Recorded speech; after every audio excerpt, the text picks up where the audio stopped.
আমরা যখন ব্যাংকে টাকা রাখি তখন ভাবিও না যে এর পেছনে একটা অদৃশ্য যুদ্ধ চলছে। আমাদের অর্থনৈতিক ব্যবস্থাকে নানা রকম অপরাধমূলক কাজ থেকে বাঁচানোর জন্য ব্যাংকগুলো একটা দুর্গের মতো কাজ করে। আজকের এই আলোচনাতে আমরা সেই দুর্গের ভেতরেই ঢুকব আর দেখব ব্যাংকগুলো কিভাবে অবৈধ টাকার বিরুদ্ধে নিজেদের আর আমাদের সুরক্ষিত রাখে। প্রশ্নটা কিন্তু খুবই গুরুত্বপূর্ণ। মানি লন্ডারিং বা সন্ত্রাসবাদে অর্থায়ন, এগুলো তো অনেক বড় সমস্যা। তো ব্যাংকগুলো আসলে কিভাবে নিশ্চিত করে যে তাদের সেবাগুলো কোনো খারাপ কাজে ব্যবহার হচ্ছে না? এর উত্তরটা লুকিয়ে আছে খুব জটিল আর খুব গুরুত্বপূর্ণ একটা প্রতিরক্ষা ব্যবস্থার মধ্যে। আর এই পুরো প্রতিরক্ষা ব্যবস্থার মূল নকশাটা হলো এই ডকুমেন্টটা, BFIU সার্কুলার নম্বর ২৬।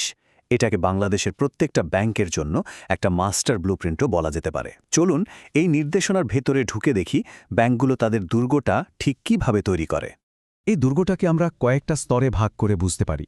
প্রথমে আমরা দেখব এর প্রহরীরা কারা, তারপর জানব দুর্গের গেট কিভাবে সুরক্ষিত রাখা হয়, কেন কিছু বিশেষ অ্যাকাউন্টের জন্য অতিরিক্ত পাহারার দরকার হয়, আর ভেতরে ২৪ ঘন্টা নজরদারির সিস্টেমটাই বা কী।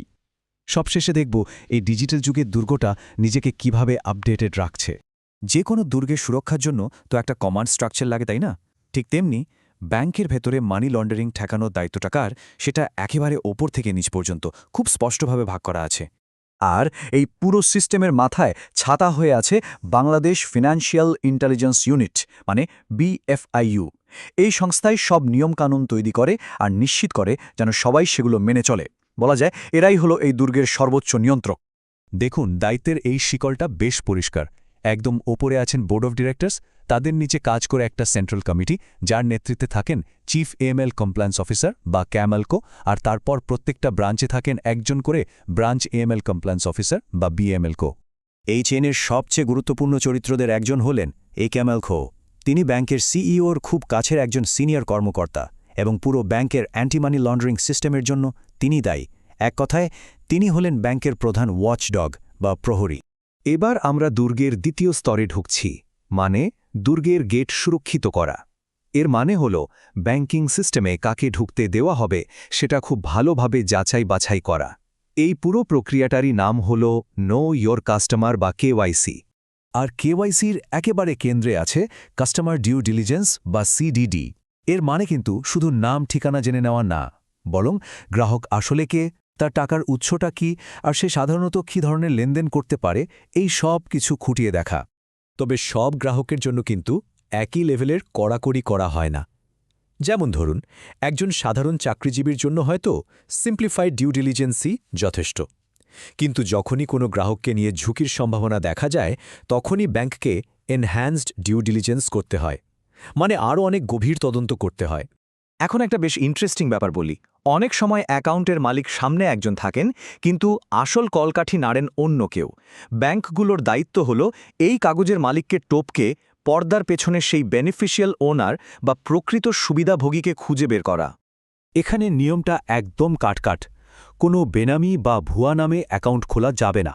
একইভাবে সরকার বা জাতিসংঘের নিষেধাজ্ঞার তালিকায় নাম আছে এমন কোনো ব্যক্তি বা প্রতিষ্ঠানের সাথে ব্যাংক কোনোভাবেই কোনো সম্পর্ক রাখতে পারবে না।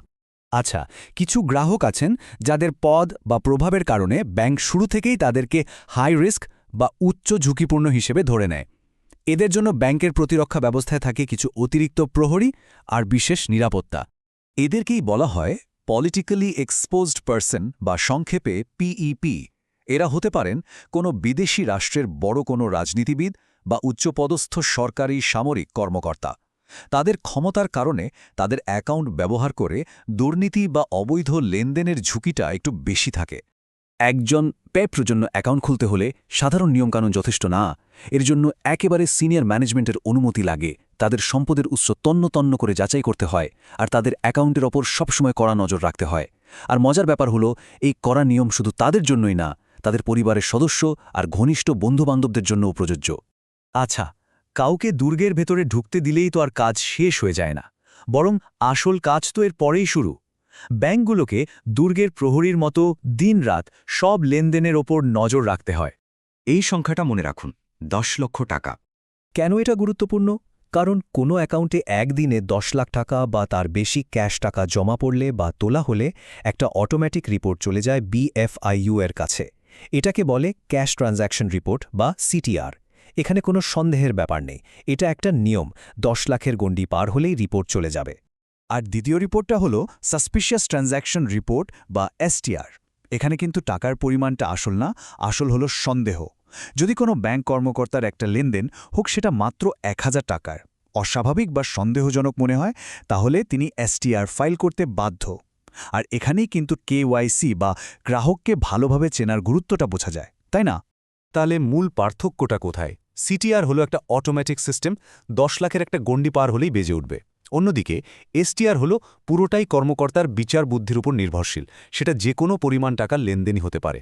একটা হলো বাঁধা নিয়ন আর অন্যটা হলো প্রহরীর সজাগ চোখ। এ যুগে যুদ্ধটা তো আর শুধু দেশের ভেতরে সীমাবদ্ধ নেই, লেনদেন এখন বিশ্বজুড়ে হয়। তাই ব্যাংকগুলোর দুর্গকেও এখন আন্তর্জাতিক আর ডিজিটাল দুনিয়ায় ছড়িয়ে দিতে হয়েছে। যখন একটা বাংলাদেশি ব্যাংক কোনো বিদেশি ব্যাংকের সাথে কাজ করে, সেটাকে বলে করেসপন্ডিং ব্যাংকিং। এক্ষেত্রে আমাদের ব্যাংকগুলোকে নিশ্চিত করতে হয় যে তাদের বিদেশি পার্টনার ব্যাংকটিও মানি লন্ডারিংয়ের বিরুদ্ধে যথেষ্ট সতর্ক। তবে শেল ব্যাংক, মানে যে ব্যাংকের বাস্তবে কোনো অফিস বা অস্তিত্বই নেই, সেগুলোর সাথে লেনদেন করা একদম মানা। এই নিয়মকানুনগুলো কিন্তু শুধু বর্তমানের জন্য না, ভবিষ্যতের জন্যও তৈরি।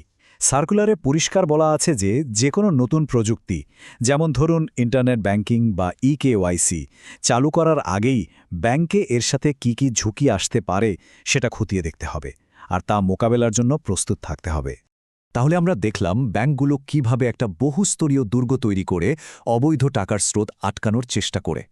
কিন্তু প্রযুক্তি যত এগোচ্ছে, অপরাধীরাও তত নতুন নতুন পথ খুঁজছে। তার মানে লড়াইটা কিন্তু চলতেই থাকছে। তো প্রশ্ন হলো, এই ডিজিটাল যুগে অবৈধ টাকার বিরুদ্ধে লড়াইয়ের পরের ময়দানটা কি হতে চলেছে? এটা কিন্তু ভাবনার বিষয়।